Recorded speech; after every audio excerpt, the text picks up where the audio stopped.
Welcome everyone to the Maryland Business Rebooted webinar. The Maryland Rebooted program was created by the Smith School of Business faculty members at the University of Maryland, Michelle Weddle and Judy Frells, and with Chris Thompson, with really the goal of helping Maryland business owners navigate the impact of COVID-19. My name is Nicole Kim and I'm a coordinator for the program. And today I'm joined by Smith School's marketing faculty, Jie Zhang. She has already given us two really wonderful webinars walking us through the different basics of retailing and the data analytics that's involved with retailing. So that means that today is the last day of Jay's three-part webinar series for the Maryland Rebooted program. And for her third webinar, she will be moderating today for a discussion with retail expert guest speakers that we have here today with us. And so with that, I'll hand over the floor to Ji and you can introduce all of our interesting speakers and let's get started. Thank you, Nicole, and thanks to everybody for joining us. Welcome to the Maryland Business Rebooted program. As Nicole mentioned, this is the third webinar of a three-part series on retailing-related topics. Excuse me.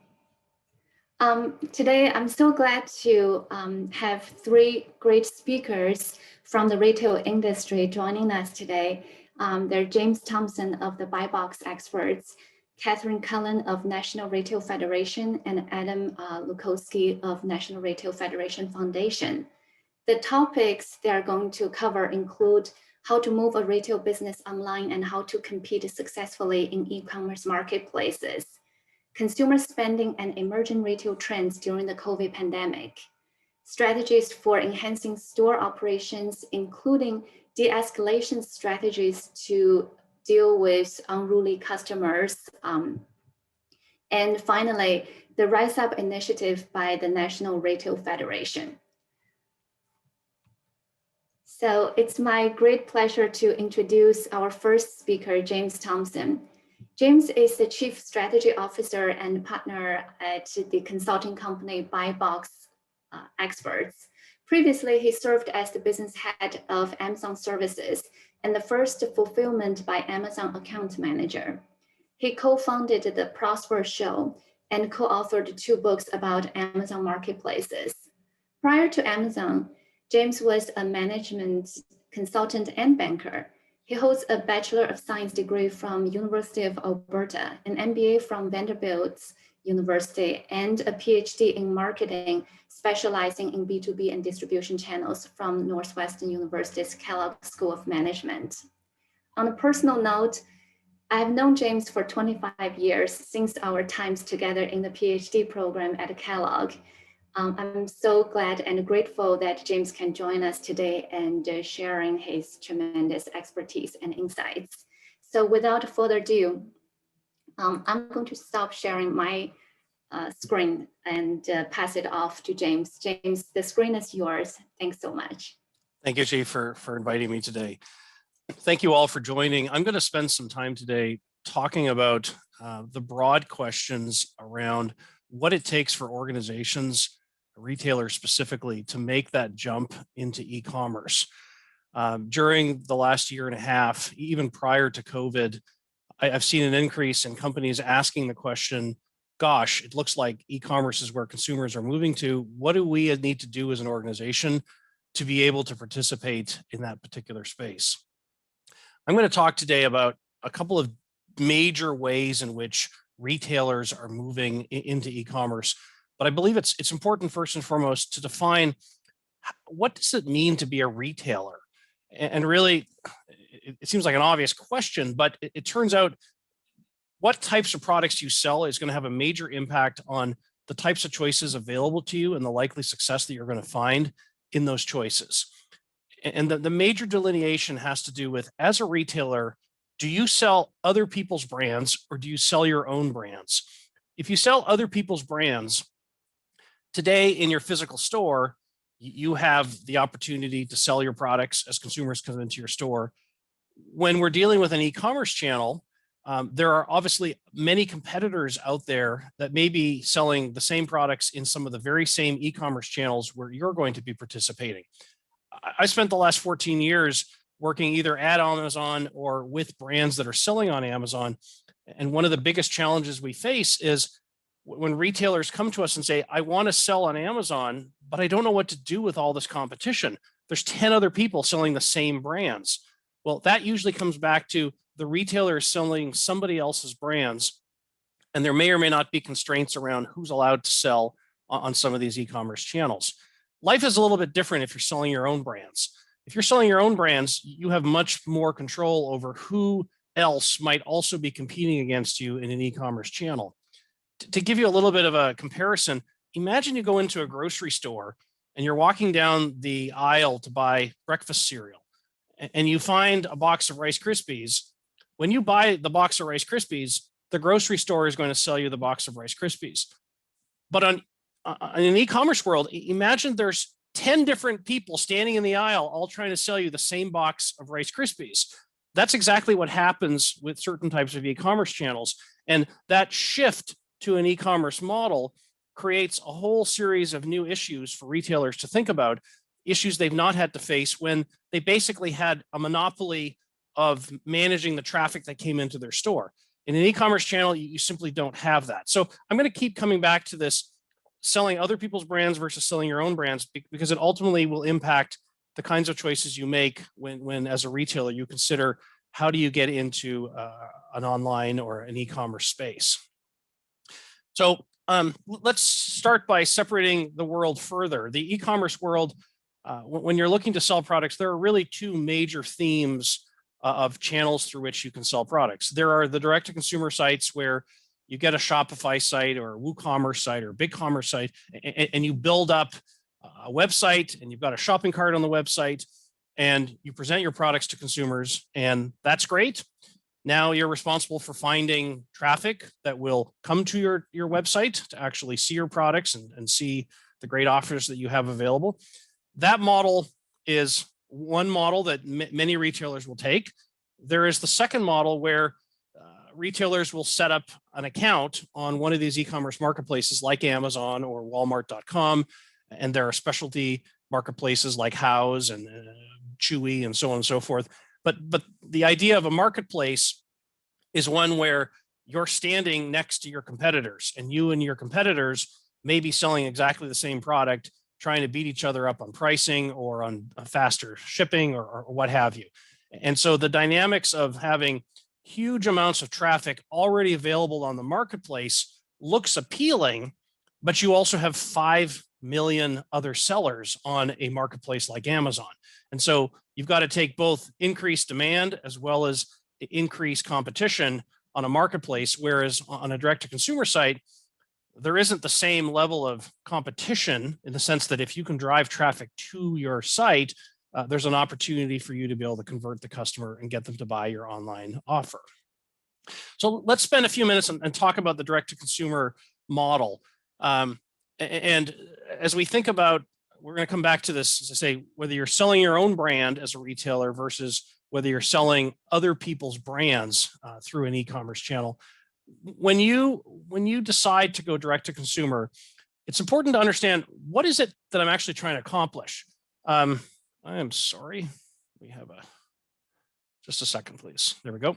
When we sell online, selling is not the only purpose or the only reason that we might decide to enter the internet or enter the e-commerce. For some retailers, they obviously want to sell product through that channel.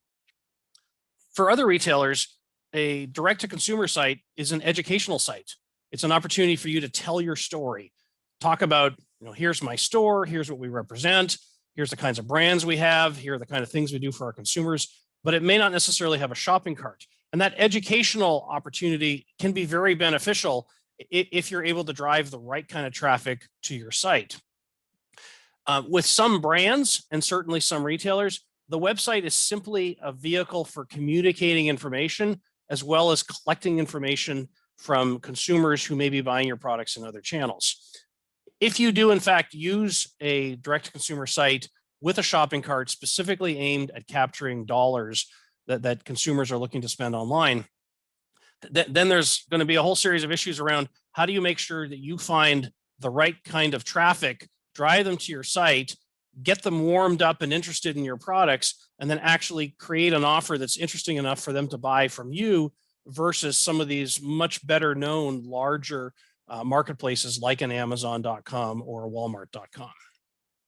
So as you think about why you're going to set up a direct consumer site, let's talk about what it is you actually need to do in order to have a reasonable chance of being successful. Again, success is going to be a little bit different depending on what your objective is for why you've set up the direct consumer site. But what we have here on the right-hand side of the page, these issues are going to apply no matter what you're ultimately looking to do with your direct-to-consumer site. Number one, if you're using it for selling, some retailers like to use this site to offer additional selection they don't otherwise have access to in the store. There may be finite shelf space in your store, and yet you've got opportunity to provide other selection to consumers. One of my favorite examples here is Home Depot. HomeDepot.com has all sorts of selection that you can access and buy online, but none of that product is available if you go into a physical Home Depot. So by giving consumers more choices, but available only through this one channel, the retailer can have a dropship model with the brands and be able to offer selection without having to carry physical inventory.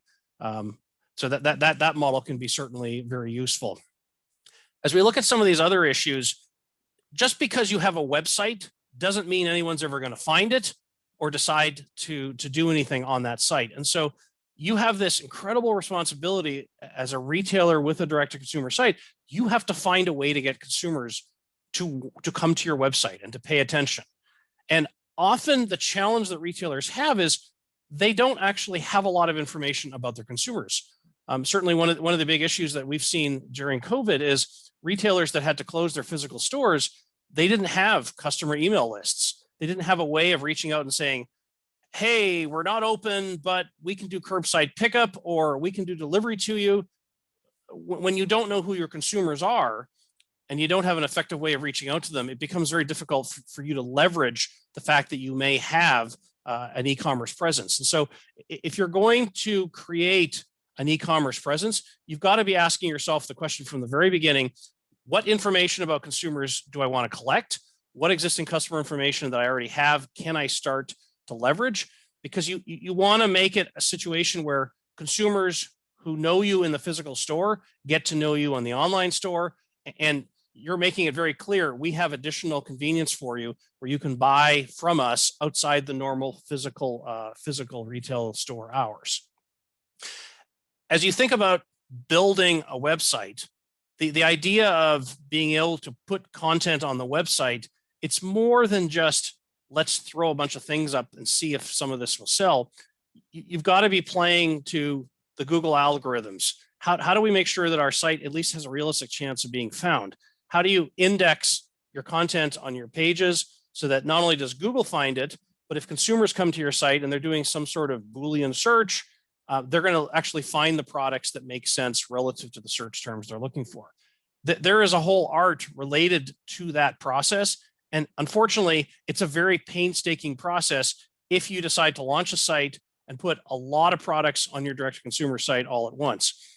My recommendation here is if you're going to do direct-to-consumer, you're going to do your Shopify site, for example, start with a few products to figure out the mechanics of loading content, making sure they're indexed properly, making sure they're searchable.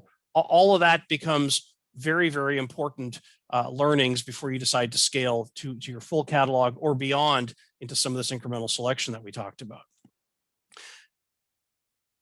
One of the other things I do want to mention here is, as a retailer, as you're building more information and more engagement with consumers, consider what you might be doing with social media. Do you have a Facebook page?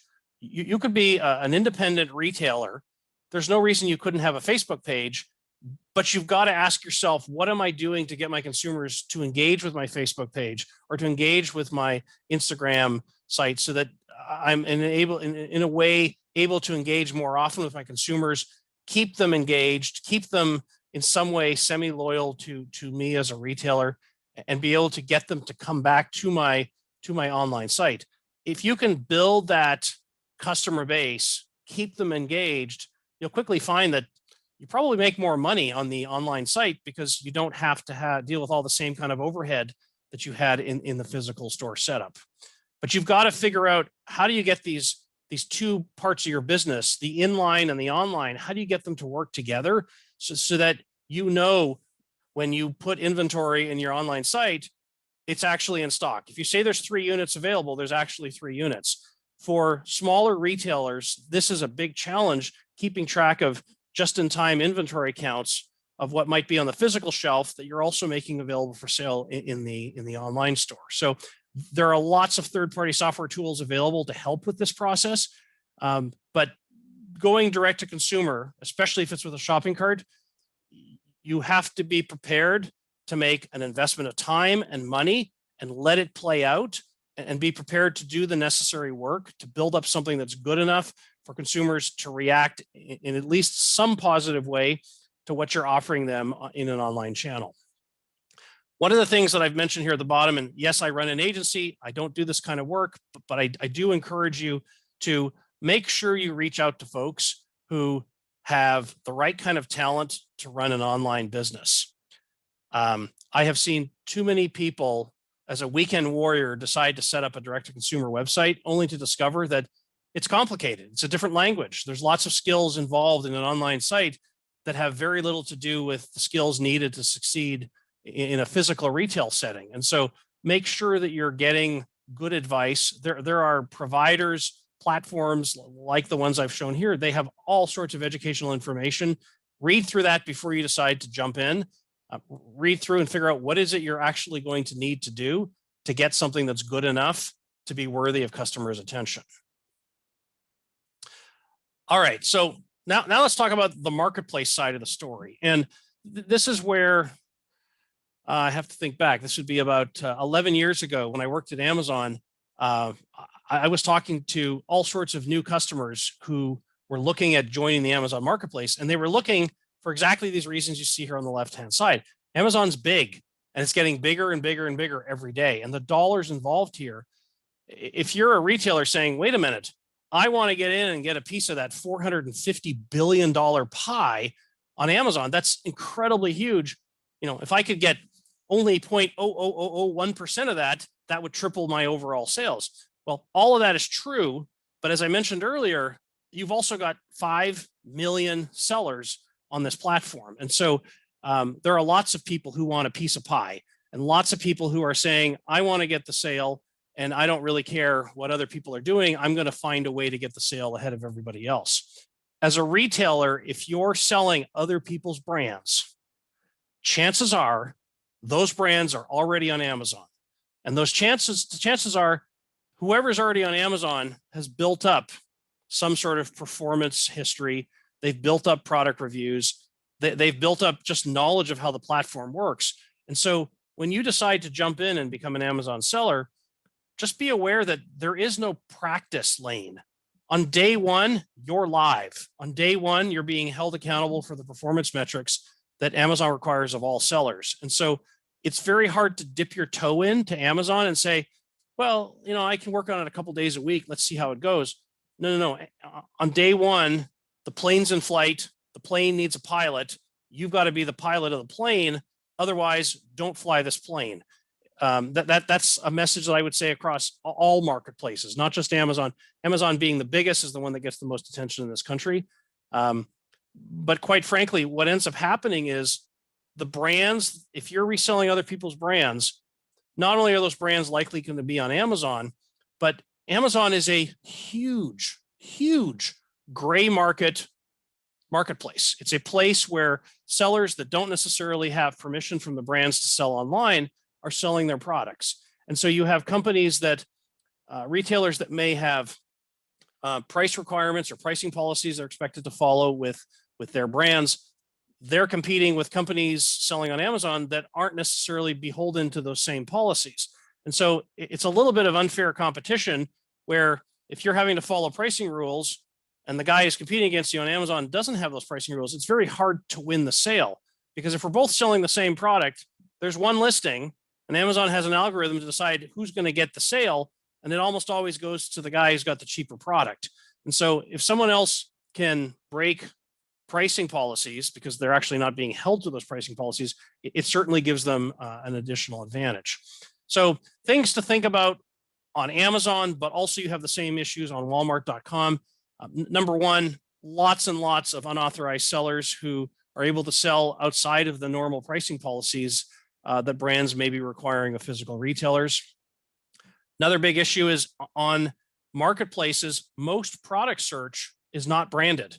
People don't go in looking for Levi's jeans. They go in looking for men's jeans.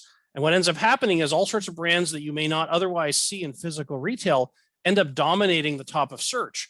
And so the role of how do you take a brand that may have a lot of presence and history in an offline situation like physical retail, how does that brand bring all of that to Amazon and be able to leverage that for the purpose of getting customers to pay attention to their brand? It turns out it's actually pretty hard.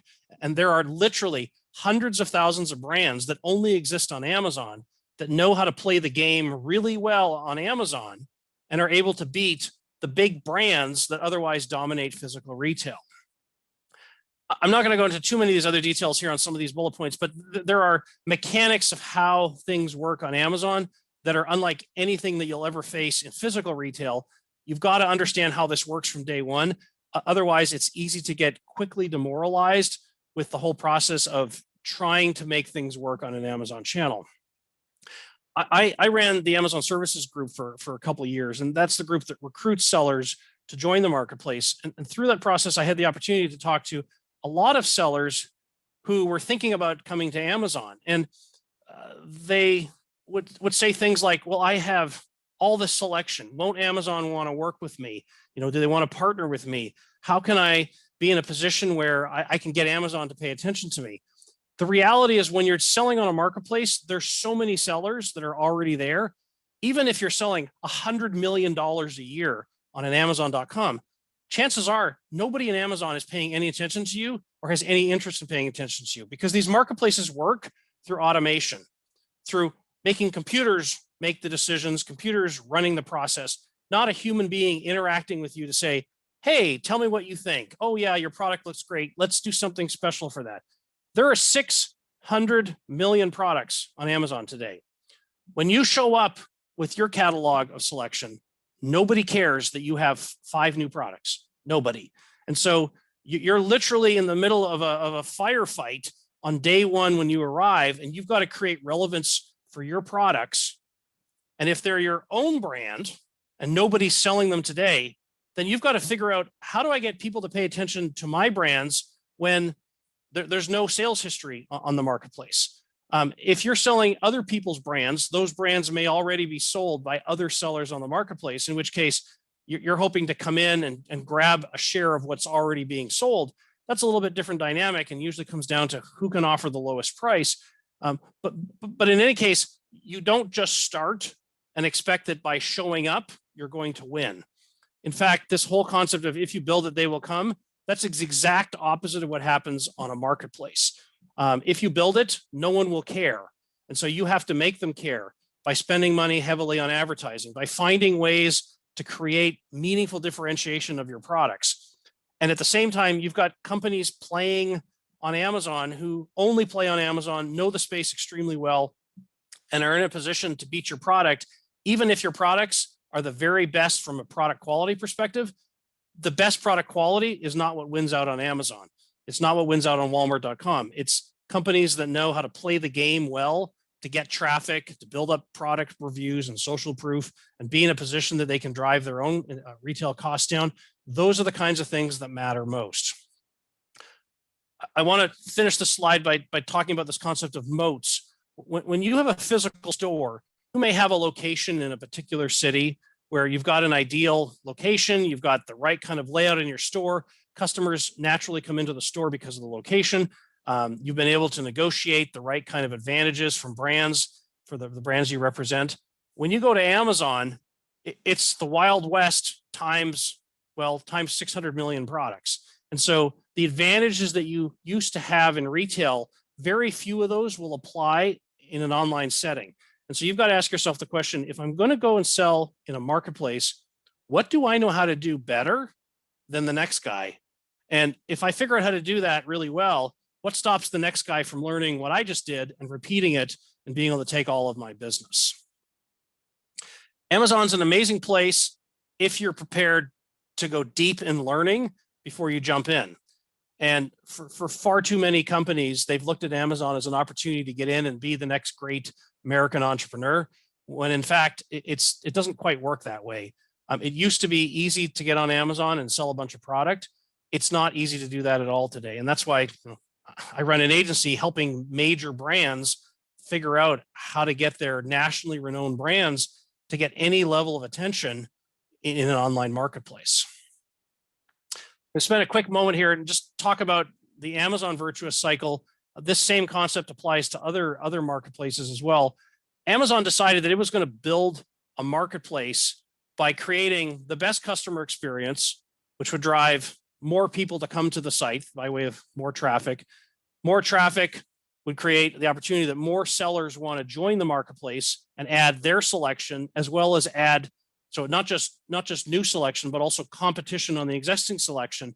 Competition on selection usually leads to lower prices, which leads to a better customer experience in most cases. At the same time, Amazon got bigger and bigger and bigger and decided to pass cost savings on through lower prices to consumers. This is all fantastic for consumers. It's horrible for retailers that decide they want to sell on Amazon. It's horrible for brands because at the end of the day, it becomes a price game. It becomes a game where Amazon is actively recruiting all of your competitors to also join the platform, because there's very little marginal cost for Amazon to add you plus 10 of your competitors so that you can all beat each other up and drive the cost down so that customers ultimately can get the product at a lower price. Let's say you are going to do Amazon. I want to cover a few things here. I wrote a book a few years ago about the different types of distribution models. The most common situation that retailers will face is they decide to sell on Amazon, so they will set up what's known as a third-party seller account. And as a third-party seller, you decide what selection you're going to put in your account. You decide the levels of inventory, the retail prices, and so on and so forth.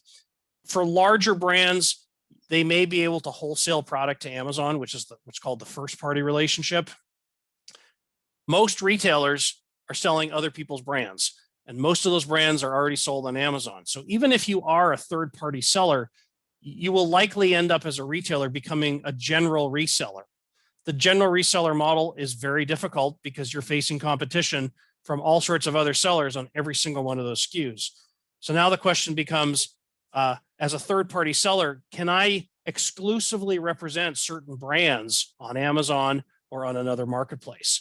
And this is a model that many talented e-commerce retailers are now taking up. They're going to brands and saying, let us be your preferred carrier, or your preferred retailer on a channel like Amazon, while at the same time making it not allowed for any of the other physical retailers to be able to sell those products on Amazon.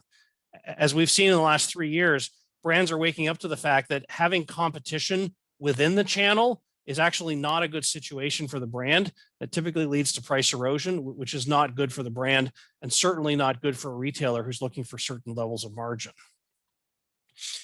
And then the other aspect that I would talk about here is, if you are going to go on Amazon, you need to get very, very much in the numbers. You need to understand for every single SKU in your catalog that you put onto Amazon, do you understand the all-in cost? If you're facing price competition on the listing, do you know how much margin you're actually making by the time you match that lower price, by the time you pay all of these Amazon fees to be able to sell on the platform? I keep saying Amazon, but the same concepts apply to other marketplaces as well, where you're having to pay certain fees that you're obviously not paying to put product on a physical shelf in your own store. The other thing about Amazon is competition changes at the SKU level all the time. And so you may make a big purchase, a product, and decide to put it on Amazon, but guess what? That brand also had somebody else make a big purchase of inventory, and now you're competing against them. And so you need to be able to get in and out of selection fairly quickly. When you run a physical retail setting, while you may change out the selection you have in your store, it's not likely going to need to change out as quickly as what you're going to be faced with in an online channel, where you may sell a product this month and next month you won't sell it. And then maybe 6 months from now, you'll put it back on the channel because the competitive landscape looks attractive for you. Getting in and out like that it's very confusing. It's very tiring, but it's a necessary component of being a marketplace seller. All right, so let me summarize. As you think about being a retailer that's now going to an online channel, whether that's a direct-to-consumer channel or whether that is a marketplace channel, in order to be able to drive sales on that channel, there are really three major characteristics you need to think about. Number one is channel governance. And channel governance, if you're selling your own brand, the idea here is you don't want to be facing 5 other people who are also selling your brand on the same channel, on the same e-commerce channel. If you are selling other people's brands as a retailer and you now go into an online channel, the question then becomes, how do you work with those brands to have them give you exclusivity or semi-exclusivity in the channel so that you're not faced with having to deal with 10 other people standing in the grocery aisle trying to sell the same box of Rice Krispies?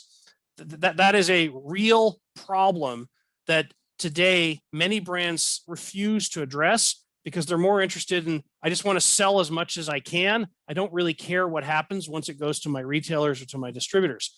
Well, usually what happens when you have that kind of competition is you have price erosion, and that creates a good situation for the consumer, but a bad situation for the retailer, or in this case, the seller of record on an online channel. The channel governance, figure out what you can sell and can you get the brands to give you some sort of semi-exclusive so that you have a realistic chance of being the seller of record most of the time when consumers look at those products. Number two, if you're going to go online, you need to represent all the products you're going to sell in a way that will engage with consumers. Do you have the right kind of images? Do you have the right kind of product descriptions? Maybe you can put video, maybe you can put different types of enhanced content on your listings, whether that's a marketplace listing or whether that's a Shopify type listing. You want consumers to be able to look at all this content, answer all of their questions they may have as part of the decision whether to buy your product or not. That's the type of engagement that's available. There is no clerk in the store they can go to and say, help me understand this or this or this. You've got to put all that content on your site. And often that content creation effort is completely new for the retailer as they move to an online business. So as you think about brands you want to sell online, if you're reselling other people's brands, first question I would have is go to the brand and find out what digital assets can they share with you. You shouldn't be in the business of having to create all these digital assets. It's a lot of work. And quite frankly, brands should be good at doing this and being able to provide you with that kind of content. The third part to this equation, excuse me a second. The third part to this equation is, what are you doing to drive traffic to your site? And so you may have advertising, you may have email lists, you may have social media traffic, but you've got to find a way to get people to look at your product listings or look at your website. And the economics of doing that can vary greatly depending on the types of products you're selling, but you've got to factor that into your financial model, which is something you've probably not had to do the same way as a physical retailer. And so the challenge of spending what can often be 15 to 20% of the retail dollar, spending that on advertising to get people to say, look at my product, look at my product, look at my product. When there's 10 other people selling exactly the same product online, that process can be at times demoralizing if you're not hyper-focused on which products make sense, where do I have an actual advantage because of access to product or better pricing that allows me to ultimately get the sale. So let's just summarize the things that, pardon me, the things that you need to do if you're going to go be a retailer and go online, the things you're going to need to prepare yourself for, whether you go direct to consumer with your own website or whether you choose to go on an online marketplace. You've got to get all these types of digital assets that we have here on the left-hand side. You've got to get images, videos, potentially testimonials and case studies, which are very useful if you have a direct-to-consumer site. You've got to find a way to drive traffic to your listings. That's a skill that's typically not something you're having to do with a physical retail store. And then you want to ask yourself the question, what am I doing to learn from all this data that's available in e-commerce? I can see the feedback of consumers when they buy this product versus that product. I may sell brand A, but brand B, which is a competitor, is already there. And I can see all this consumer feedback that tells me what works and doesn't work with those products. And so I need to position my products relative to the advantages and disadvantages of other companies. Likewise, as you think about which brands should you be selling online, it may turn out some of the brands you carry today in your physical store, they may already have a sales history online, and the sales history may not be very positive. And so you're walking into a situation where there's all this feedback inertia that consumers can very easily see. And so there may be some products that you decide do not make sense to sell online because you're having to overcome a major dissatisfaction situation that online customers have already experienced and communicated through feedback, in which case it may not make sense for you to look at those products. I talked earlier about this concept of you have to look at things at a SKU by SKU basis. That's exactly what's necessary for e-commerce, because every one of those has its own profit and loss statement. Every one of those has different competition. Every one of those has a different situation for getting customers to pay attention and potentially buy products. And then finally, other things you'll need to do is, if you're going to be online, who's fulfilling your orders? How quickly can you fulfill those orders? Do you use your own facility out of the back of the store? Do you have a third-party logistics provider? How do you actually store the inventory? Who's going to hold that inventory? Do you pull the inventory off of your physical shelf and put it in a box? Or do you have two sets of inventory, one for your physical store and one for potential e-commerce demand? Let's say your e-commerce business starts to grow. How do you scale? How do you make that work? Those are types of challenges that you're going to need to work through. I'm getting the 2-minute warning here, so I'll keep moving here. We talked about financial performance, understanding SKU level information, very different than what typically happens in a retail setting, but one that absolutely needs to happen. How do you create engagement with the customer so that you can keep them coming back to your e-commerce channel? There's a whole series of issues there that I could talk at length about, but you've got to be thinking about how do you own that customer relationship. It's very hard in a marketplace setting. It's a lot easier to do with a direct-to-consumer site, but then you're responsible for driving the traffic to your direct-to-consumer site. And then finally, we talked about this issue of how do you manage potential competition that exists on the products you choose to sell if, in fact, you're selling other people's brands. Those become big issues to think about in terms of whether you're even going to have any chance of being successful online if there's already 10 or 20, or in some cases, hundreds of companies selling the same products, often at prices lower than what you might otherwise be able to afford. So with that, I thank you for listening. The decision to go online is a very complicated one, but also an exciting one from the perspective of the opportunity available. It's definitely where consumer preference is going, but it requires its own learnings, its own skills, and its own awareness that the way things work in that channel will require an evolution from what you might otherwise be comfortable within physical retail. With that, I thank you, and I turn it back to Professor Zhang. Thank you so much, James, for the very insightful talk. Attendees, if you have any questions, please type them in the Q&A session. Nicole and I will consolidate them and relay them to any of the speakers that intend to ask a question. You have the opportunity to ask questions throughout this webinar, and we plan to have a wrap-up session, so feel free to direct your question to any of the speakers. So James, I'd like to follow up with you just very quickly for maybe a couple of questions. Mm-hmm. Could you very briefly talk about the relative startup costs of setting up a direct-to-consumer site versus becoming a third-party seller on the large marketplaces like Amazon? Yep. For a relatively small retail operation? If you're going direct-to-consumer and we're literally setting up a WooCommerce site, this is a very cost-effective way to do this. You're looking at spending a couple $100s a month to be able to have a site that's hosted, but now your site just exists within the internet. And so you're going to have to spend money to drive traffic to that site.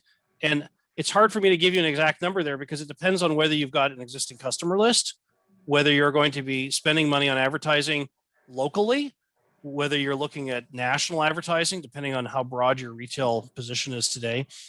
But it is not unexpected for you to spend in the first 6 months that you're online, whether you're doing marketplace or direct to consumer, you will likely spend at least 30 to 40% of the dollars that you bring in from e-commerce, you will be spending on advertising. And you will likely not be profitable in e-commerce for at least the first 4 to 6 months. simply because you're trying to build up some inertia and you're trying to get to the point where people know you exist and they're starting to pay attention and they're starting to open their wallets. If you become an e-commerce or sorry, a marketplace seller, for $40 a month, you can set up an Amazon account. That's not difficult.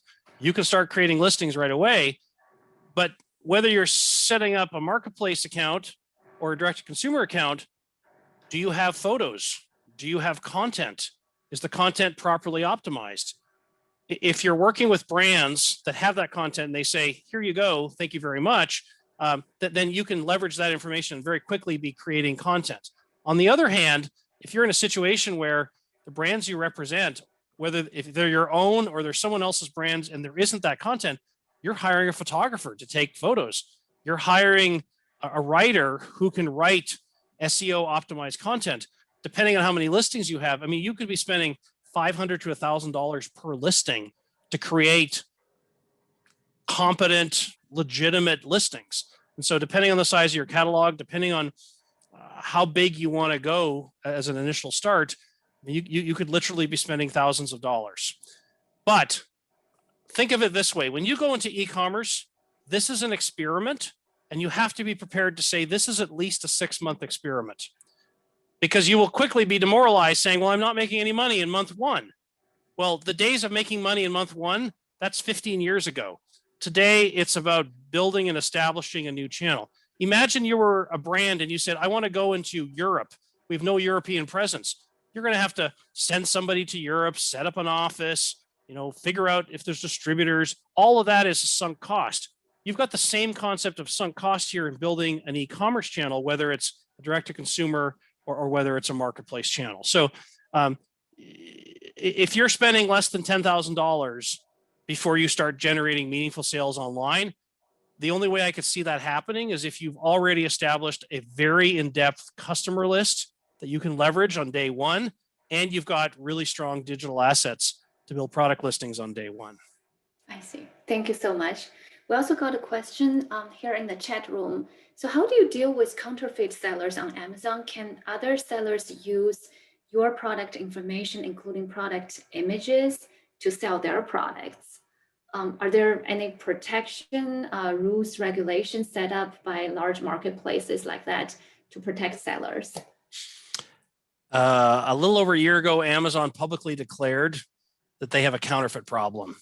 And even though they spend over $500 million a year regulating what happens with 600 million product listings, there's still a lot of counterfeit that makes it through. And so I work with brands who are the ones that ultimately are responsible for figuring out if they go direct to consumer or sell through a retailer. It's ultimately up to the brands to do the test buys, to figure out, are these products legitimate, to file tickets complaining to Amazon, to get their lawyers involved. There's a whole process involved. It's not perfect, but the most important issue here for brands to think about is they need to actively manage what happens online, whether they want their products to be sold there or not. They're probably being sold there. If there's a counterfeit problem and they're not actively managing it, that means somebody else is hurting their brand. And branding is all about consistent messages across different channels. And if you're choosing to ignore certain channels and you're choosing to ignore the fact that consumers are having a terrible experience in one particular channel, that will hurt your brand. And marketplaces have created this crazy situation where brands have to step up and recognize they have to participate in these channels, whether they want to or not.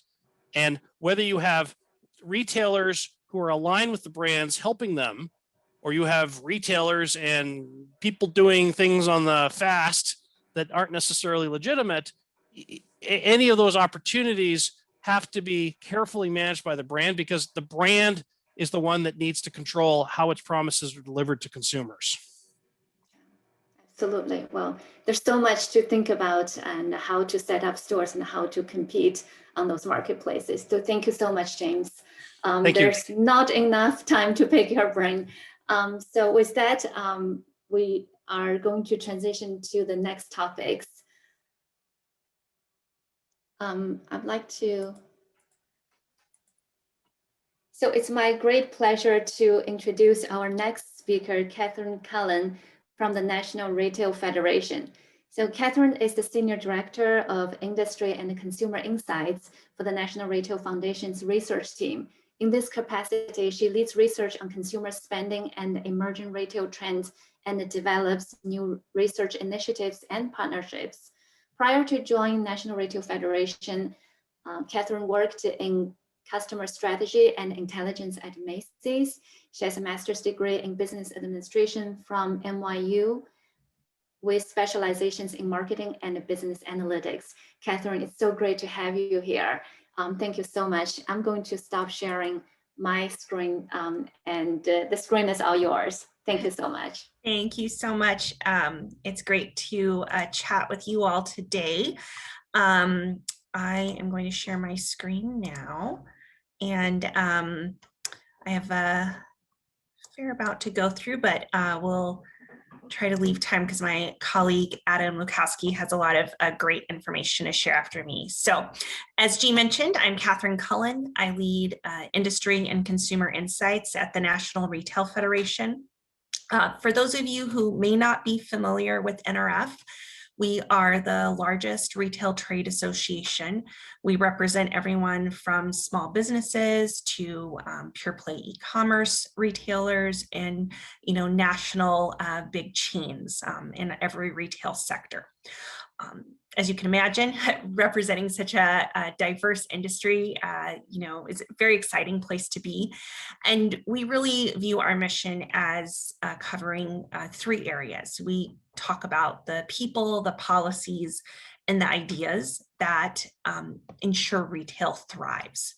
And as part of that, the research team, which I work on, conducts research, both our own research as well as with third parties, to survey retailers, to cover economic trends, to survey consumers, all relating to these issues of what is driving an industry that's constantly changing, as we heard, even interacting with Amazon and entering marketplaces. There's a lot of challenges and a lot of variety in our industry.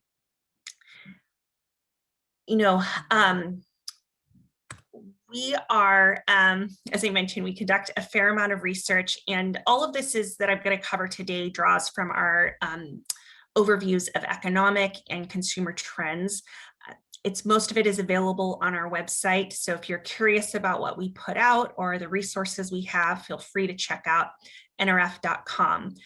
But I was charged today to look at or talk about how COVID has impacted consumer trends and shopping behavior. That's obviously a big topic. I'm not even going to scratch the surface in the time today.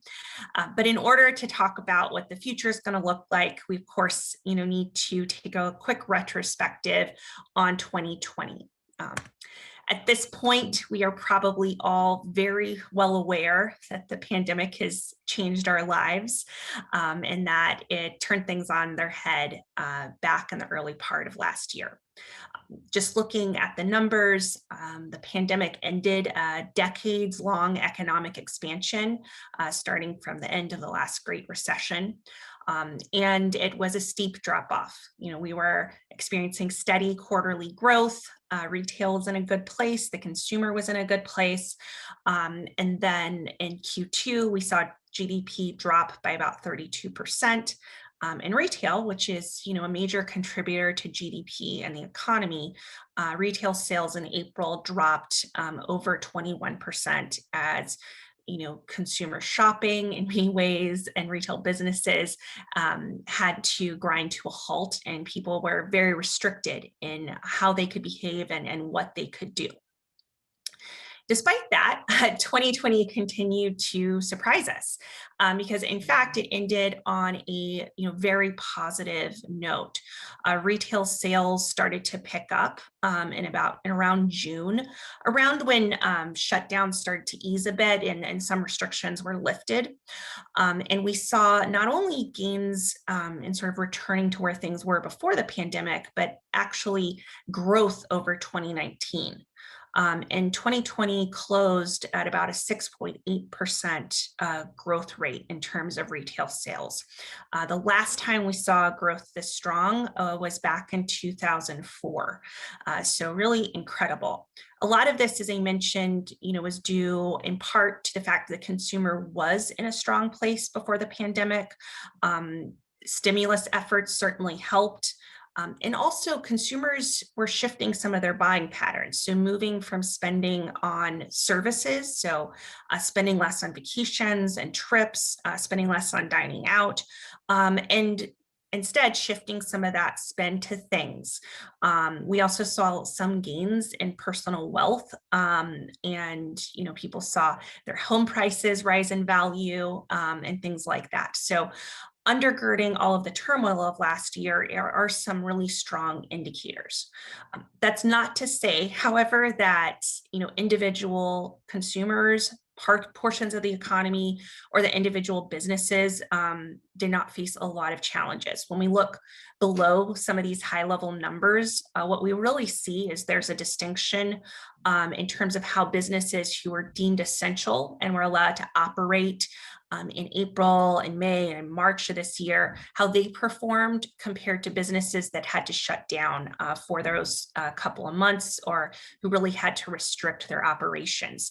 What we see is there was strong growth in sectors like e-commerce, in grocery and convenience stores, but other sectors like apparel or electronics, they have a much tougher road to climb in terms of returning to where things are. Again, not to say that individual players aren't doing well, or that these sectors won't have a great 2021, but it just speaks to the fact that this is a varied landscape, and there's a lot going on beneath the surface. That said, we are confident as an organization in the health and strength of the American consumer. Looking ahead in 2021, we have vaccines coming out. There's a roadmap for economic recovery. Consumers are, by all indications, continuing to spend strongly. And we expect that will continue to open up. So actually today, the NRF released its annual forecast for 2021. And we're projecting that we'll continue to see strong growth at the rate of 2020, or if not higher. So we're expecting retail sales to grow somewhere between 6.5% and 8.2% over 2020. And that's not accounting for the impacts if there's additional stimulus funding or stimulus bill that goes out. That is just based on the current scenario and what our economists are seeing. Again, a lot of uncertainty there, but I think as you're looking to your business and looking to the health of consumers, there's a lot of encouraging signs out there. You just have to be poised to take advantage of them and to reach consumers in these ways. We speak about, the vaccines, and obviously, this varies by state and even varies by county. But we are seeing overall across the country that consumers are, looking forward to life post-vaccine. On an encouraging note, the majority, about 60% of consumers, either already received the vaccine or are planning on getting it. This is as of about 3 weeks ago. And a quarter, are on the fence, but just a small percent say they won't get it at all. And then, of course, as consumers are looking at vaccine rollouts and things reopening, they're indicating that they're comfortable in returning to some of their normal activities. So these are the top 5 activities consumers feel comfortable with once vaccines are rolled out, or as they're rolled out. The top one is doctor's offices and going back to doctor's offices, but the second is shopping in stores, which again is a great signal for retail. I think everyone's tired of being locked up, and e-commerce in a way has lost some of its shine. So people are eager for that store experience to some extent. What's really striking is how this question performs for consumers who are over the age of 55.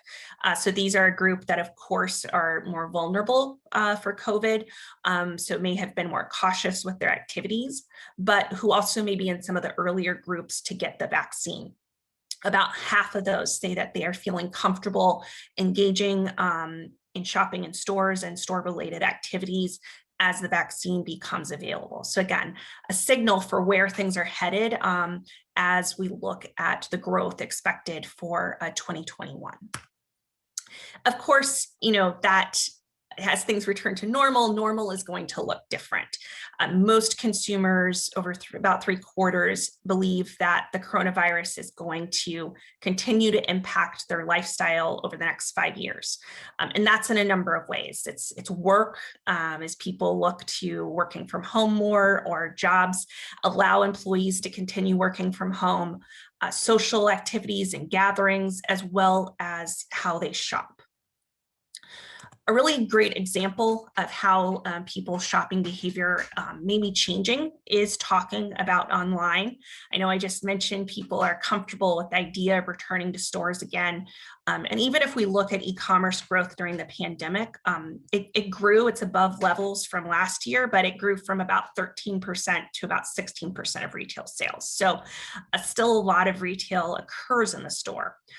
What I would note, though, and something we've been talking about as an organization for a while, is it's less about e-commerce versus in-store, and more about giving consumers options, because all indications are that consumers like having these multiple options when they shop, and they don't only want to engage with your brand or with your company in a single way. And again, online grocery is a great example of this. So this question asks consumers, did you buy groceries online in the last 30 days? And the blue line is all adults, and the top is millennials, the dashed line is boomers. And you can see this grew across the population, particularly from January of last year. It certainly spiked during the shutdowns, but even as of the start of this month, was above where we were last year. And again, what's notable here is it didn't only grow among millennials, it also grew among baby boomers. We saw actually kind of similar growth rates across rural and urban counties, also for things like BOPIS or curbside. Some of that may not all those services may be available in all areas, but where they are available, we do see that growth. And again, what's striking here, it's not that people don't want to buy their groceries in store, won't continue to buy their groceries in store, but they're now comfortable with the option of buying online, using BOPIS, using curbside when it's convenient for them. We expect that we're going to see consumers embracing these multiple ways of shopping. Again, less and less likely to choose a single channel and more likely to kind of flit from one to the other based on what's going on in their day and what's most convenient for them. Kind of along an extension of this idea of online or touchless is this broader idea that things are moving in the direction of becoming contactless. On the most basic level, we're seeing consumers embrace this idea that they prefer contactless checkout, contactless payment methods. We saw during the early part of the pandemic, about 1 in 5 consumers tried contactless payment for the first time. That was when people were concerned about transfer on surfaces. Obviously, that has gone away or lessened, but people have tried this technology. They like it. It's very convenient. It's very seamless, and it's something that they're likely to continue looking for in the future. So that runs the gamut from checkout to payments to contactless delivery or pickup. But it's not just at the point of transactions. When we think about touch-free, you also need to think about the virtual world and the virtual experience of browsing, researching, and shopping. So we're seeing growing interest from consumers and from brands on things like virtual fitting rooms, virtual try-on, shopping on using social media to browse and buy. Again, some of these are more suited to certain types of business. Some of these are more suited to certain, sizes of businesses. But one thing we really saw during the pandemic was smaller and local businesses embracing things like selling on social media, live streaming and virtual experiences. Those are things that can be rolled out regardless of the size of your business and is a way to engage with customers. again, is this sort of this move towards consumers being more comfortable, consumers of all demographics and ages being more comfortable with these technologies. And then finally, I just want to spend a couple of minutes talking about celebrations, because that's a big thing that we cover at NRF is consumer spending plans around different events. And celebrations are important in relation to COVID for a couple of reasons.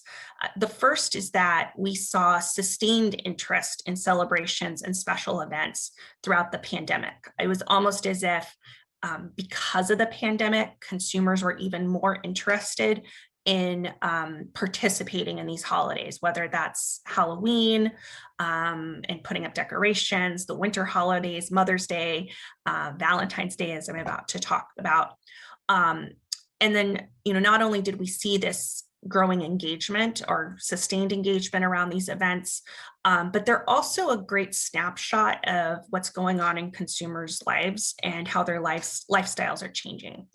So we recently released our data around Valentine's Day and before the holidays. I know it just was recent. And just a few things I would point out. One, despite the pandemic, over half of consumers still participate in Valentine's Day. In fact, it was just a 3 percentage point drop from last year, which again speaks to engagement around these events. The second is that traditional tangible gift categories, cards, flowers, and candy remain strong. Again, this speaks to people maybe spending less on experiences and services, spending on things, really wanting to kind of send something to their loved ones, flowers, a card to brighten their day and bring them joy. Unsurprisingly, gifts of experiences and evening out, those all took a back seat. We saw a huge drop in the percent of people planning an evening out, and instead a focus on creating an in-home celebration. As things open up, we know people want to return to dining out, they want to return to travel, but we also have to understand that the role of the home has shifted fundamentally. It's now, our offices, our classrooms, our gyms, and also our restaurants. So I think you have to understand that the home is going to continue playing a big role in what consumers do and what they're buying for. And then finally, just on the last point, we've seen a lot of focus on shopping local. For the first time, local and small businesses became a top 5 shopping destination for Valentine's Day. And again, this is a pandemic that has impacted communities and made people very aware of their local communities. So we are seeing sustained interest on the part of consumers in supporting small businesses. With that, I am going to stop and turn it back over to G and my colleague, Adam.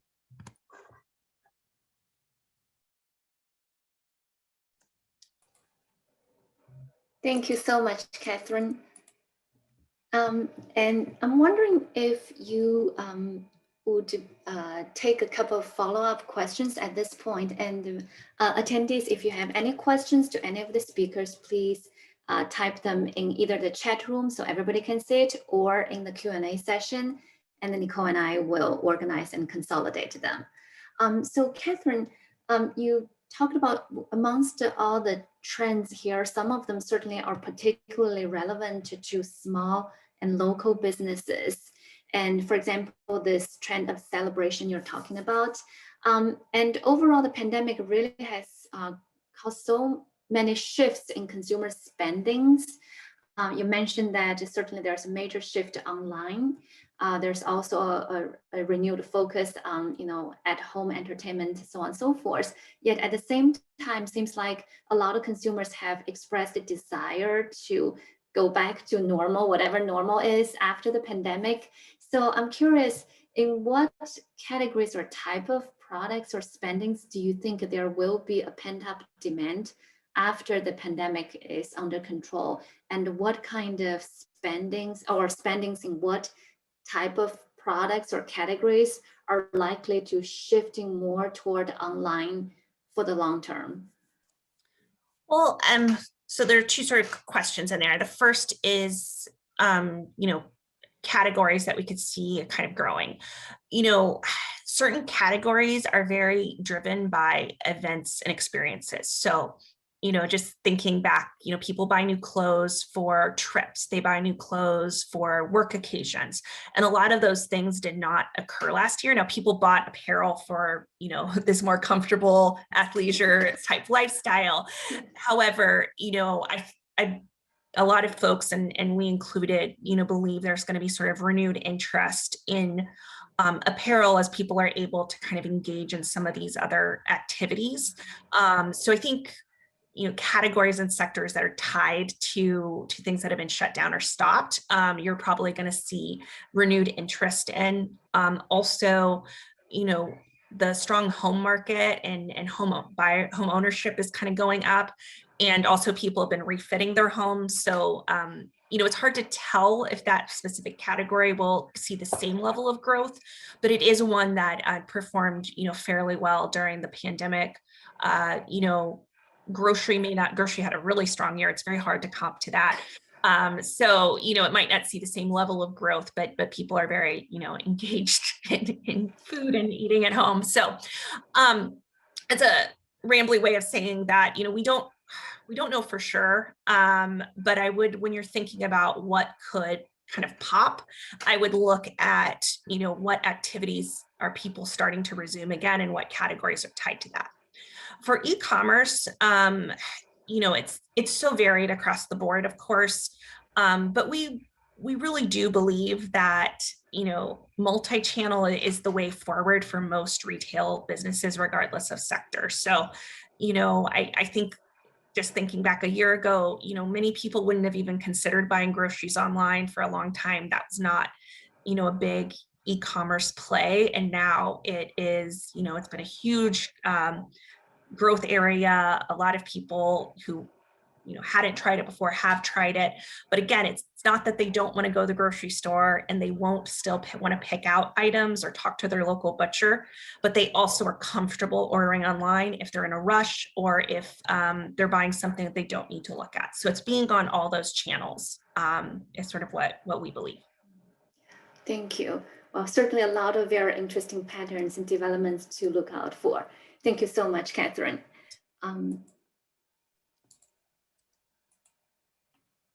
Now we're going to transition to the next speaker, Adam Lukowski.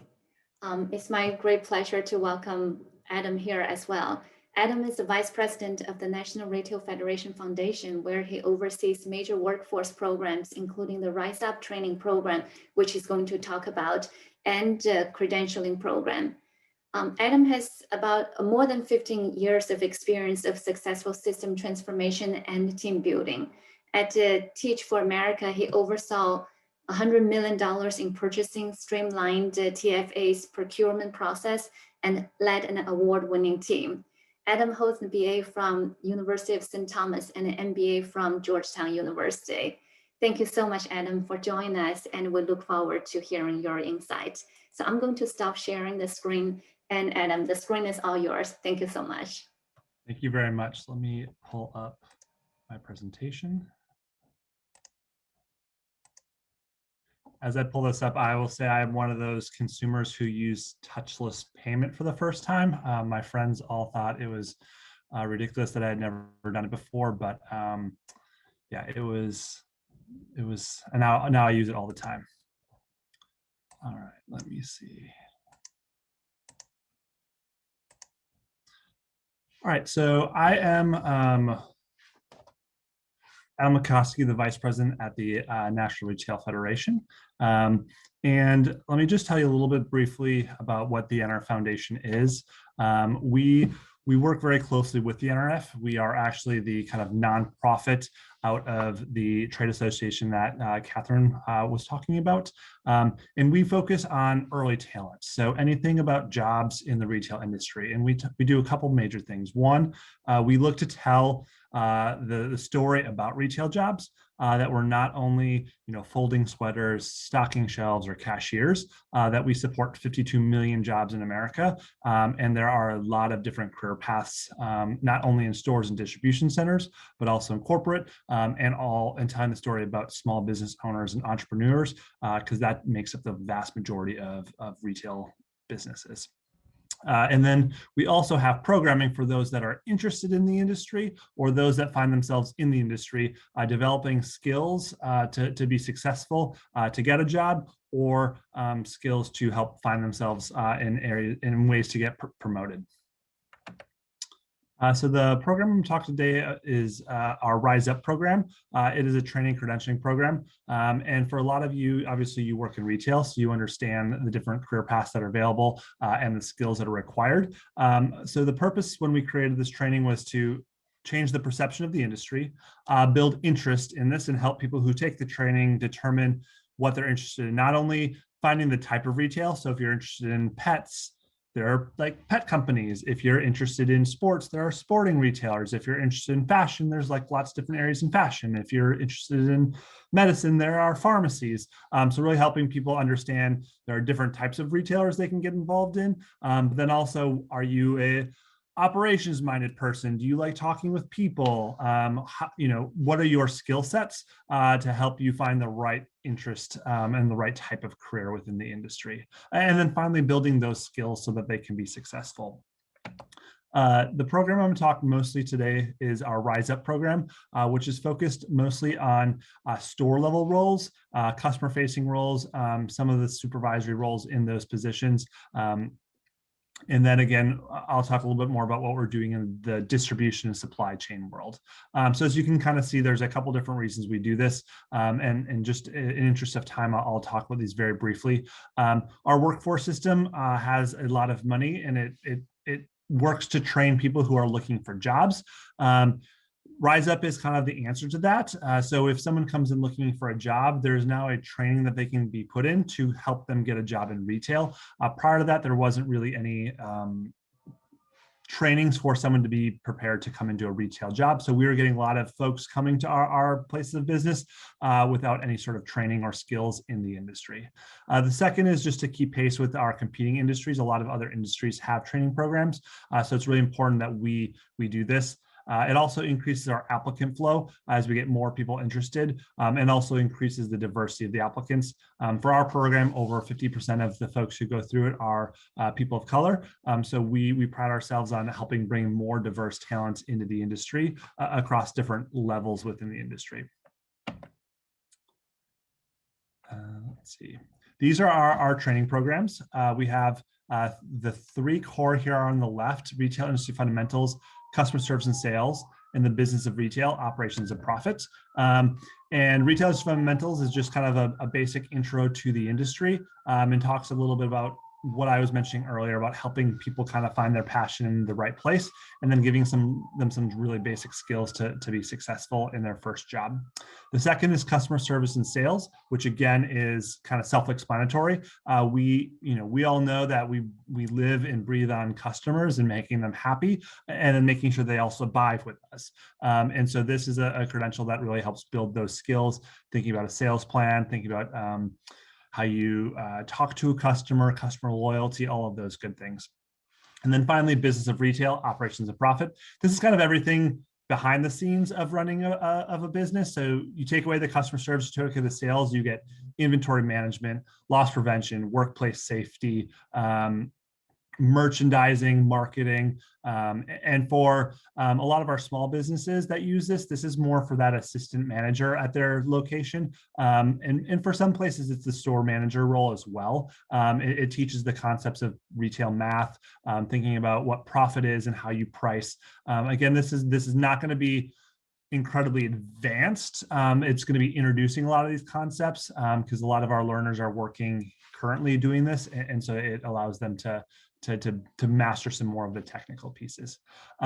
We're currently working on a warehouse inventory and logistics credential. As Catherine and James mentioned earlier, more and more over the pandemic shifted to online. And while you may go online and not visit a store, it takes an extensive amount of talent to get that from wherever it is to however you want it, whether it's picking it up, whether it's being dropped off at your house, whether it's you want someone to knock on the door because you live in a city and you don't want someone to steal that package, or you're worried about COVID and you want someone just to leave it there, but you want to get a message that it's arrived.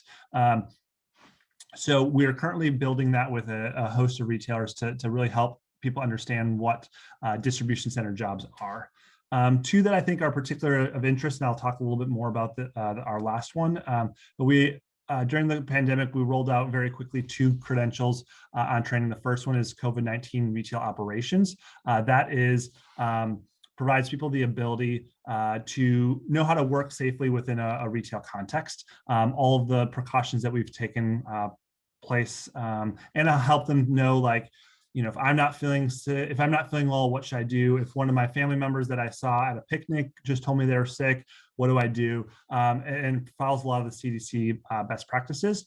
And then finally, we have our COVID-19 customer conflict prevention, which I'll do a little bit of a deeper dive here. And excuse me as I jump through some of these slides. I just tried to reduce a little bit of my presentation to save on some time. All right, so, and I can make this presentation available afterwards if you want to get some more of the details, or you can find it all on our website. So our customer conflict prevention one, it's again about 70 minutes online, it's self-paced, and it really helps people understand what to do in times of conflict, especially around COVID. So we have scenarios around helping enforce mask requirements. We have a scenario where there's a mother with a small child and they're wearing masks and another customer's not, and she's not happy that that customer's standing closer to her and her child without a mask. And then a conflict happens, and then the employers, you know, as an employee, they're expected to help kind of resolve that conflict. And then we also talk a little bit about line management and some strategies during line management of helping people know that they're supposed to wear a mask, so that when they're approaching the door for the first time, it's not the first time they're hearing that. And then we partnered with the Crisis Prevention Institute and used kind of their model to help staff think about this. The skills that are covered aren't unique to COVID, right? If you're de-escalating conflict, whether it's COVID related or not COVID related and just the normal conflicts that we experience every day, you're still going to use the same tactics. I'm just looking at time. So I'll just talk very briefly about those. So the behaviors on the items on the left are behaviors that a customer would exhibit, and the behaviors on the right are things that you would expect an associate to respond with. And obviously you can use this in your everyday life with your partner, with your kids, with other folks. So the first is around anxiety. People are just, especially in times of COVID, they're running already anxious. And so conflicts happen faster because people are already operating at a higher level in anxiety. And so it talks about, you know, ways to identify that anxious behavior, whether it's fidgeting, people are short, they're not willing to look you in the eye, things like that. And then when you see someone anxious, being supportive, making sure, you know, we talk about, I can just show an image here. We have the supportive stance. There's actually specific ways that you can stand that help a customer know that you are supportive and not necessarily confrontational. You know, you don't necessarily know this until you see it, but as you see some of the training, you're like, oh yeah, that makes sense. Like I feel more comfortable when someone is standing at a certain angle. The second behavior in conflict is when someone gets defensive. So after you've asked them to put on a mask, they say no. They could, you know, a host of other things being defensive, whether it be also nonverbal. And then the response from a staff member is to be directive, give them a couple of choices, not to oversimplify this, but, you know, when you have kids, you tend to give them options, right? Do option A or option B versus just telling them something to do. So as this is an example in our training, it's either you can put on the mask and do your shopping, or if you'd like to stand outside, I can, you know, have someone in the store go pick up that item for you, or you can, you know, go online and have it delivered for you tomorrow. So giving that customer some sort of choice is really helpful in de-escalating that conflict. The third is kind of that risk behavior. So whether it's shouting, throwing something, hopefully not a physical behavior like pushing or punching, but when those things do happen, we talk about finding safety interventions. So making sure that that customer is away from other customers, making sure there's another associate there for help, and just also helping set up your environment already to kind of minimize some of those potentials. But obviously you're looking to avoid this risk behavior at all costs. And then you're also figuring out how to keep the person, the associate, and other customers safe at all times, and what you can do there. And then finally, once the conflict's over, there's something called the tension reduction. That customer may cry, they may just start shaking, they may just leave, but it's kind of that needing to process that. The important thing to know here is a customer can jump from any of these to, they can progress, they can go backwards, they can jump around.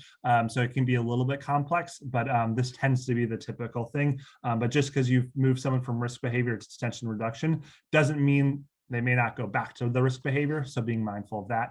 And then the final step is for the staff member, the therapeutic rapport. So if you can just think about after you've been yelled at, you probably need a little bit of time to breathe, think about it. If that person didn't necessarily handle it super well, it probably isn't the best time for a manager to come over and provide immediate feedback. That associate usually needs a little bit of time to just process on their own, or they may want to talk to another staff member just to like, oh my gosh, did that just happen? And just need a little bit of time to process. It's not best for them to go from that safety intervention risk behavior to move on directly to the next customer, because they're already going to be at that associate will then be at a higher level and probably can't support customers the best they need. And if they have another contentious customer, they'll have a harder time de-escalating that conflict. So I will pause there. These are just a couple of images from this particular training. As we've seen more and more of these conflicts, but as lockdowns have kind of eased, as people become more comfortable with having to wear a mask, with contactless payment, those that don't want to be shopping in a store because they have a mask, they can shop online. There are more and more options available. So we have seen, we've heard less and less of this being an issue, but it's important for all of our stores and associates to be prepared. And again, these are skills not just specific to COVID. They're, in your stores and operations all the time. That's everything I have. Thank you, Professor G. Thank you so much, Adam. So audience members, if you have any questions to any of our speakers, we have about 4 or 5 minutes. Also, if you would like to get to know more information about any of the content here, including the Rise Up initiative offered by the National Retail Federation Foundation, we would be happy to facilitate the communications with the speakers here. Okay, so Adam, thank you so much for sharing the Rise Up initiative, and I think it's going to be really helpful for large and small retailers alike.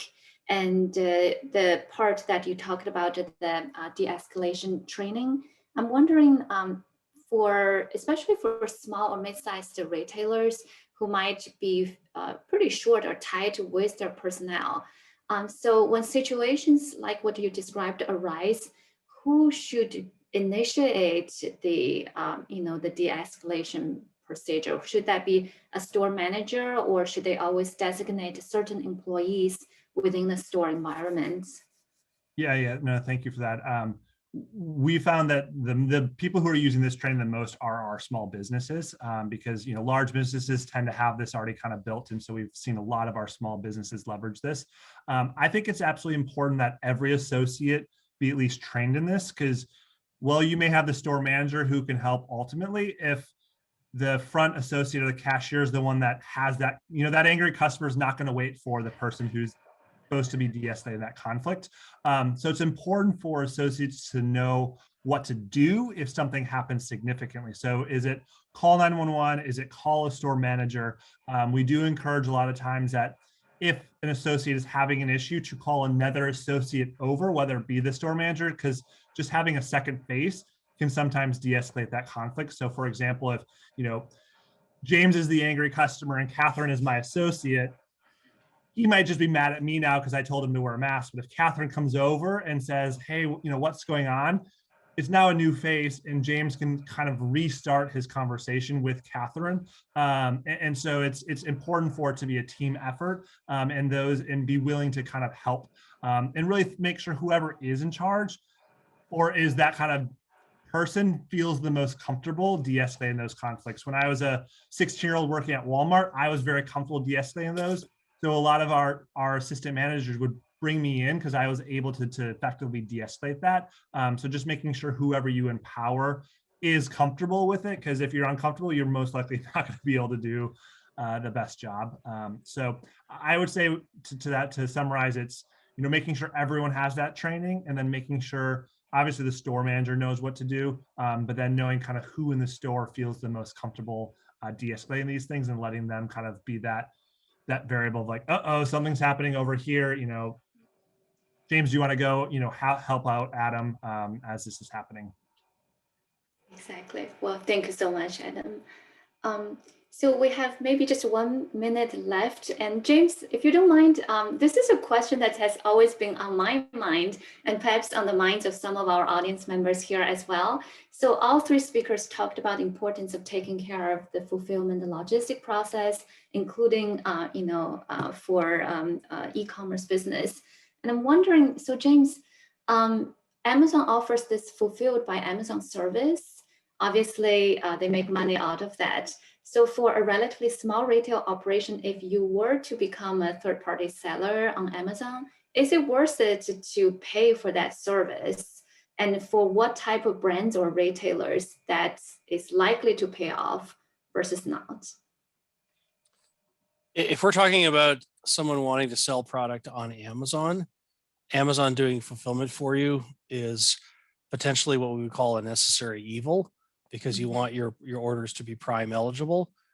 If we're talking about a retailer setting up a Shopify site, for example, I would not have Amazon do the fulfillment for you. I would go and find a 3PL that's skilled in the ways of doing fulfillment with fairly rapid pace. This whole area of who does your fulfillment has quickly become a big issue during COVID, as retailers and e-commerce sellers alike have discovered that, quite frankly, there's more demand on the system than there is currently supply. And so it's okay as a retailer to be batching up orders out of the back of your store at the end of the day, but that doesn't scale very well. And it certainly doesn't scale when you get to Q4. If you're selling on Amazon, definitely consider using Amazon's fulfillment services. If you're looking to fulfill orders anywhere else, Amazon's probably not the best choice. Got you. Well, thank you so much. Well, we have run out of time. Thank you so much to our three speakers today for sharing your wonderful insights. And I have benefited and learned so much. All right, so thank you again to all of our special guest speakers for today for your really valuable insight that you shared with us.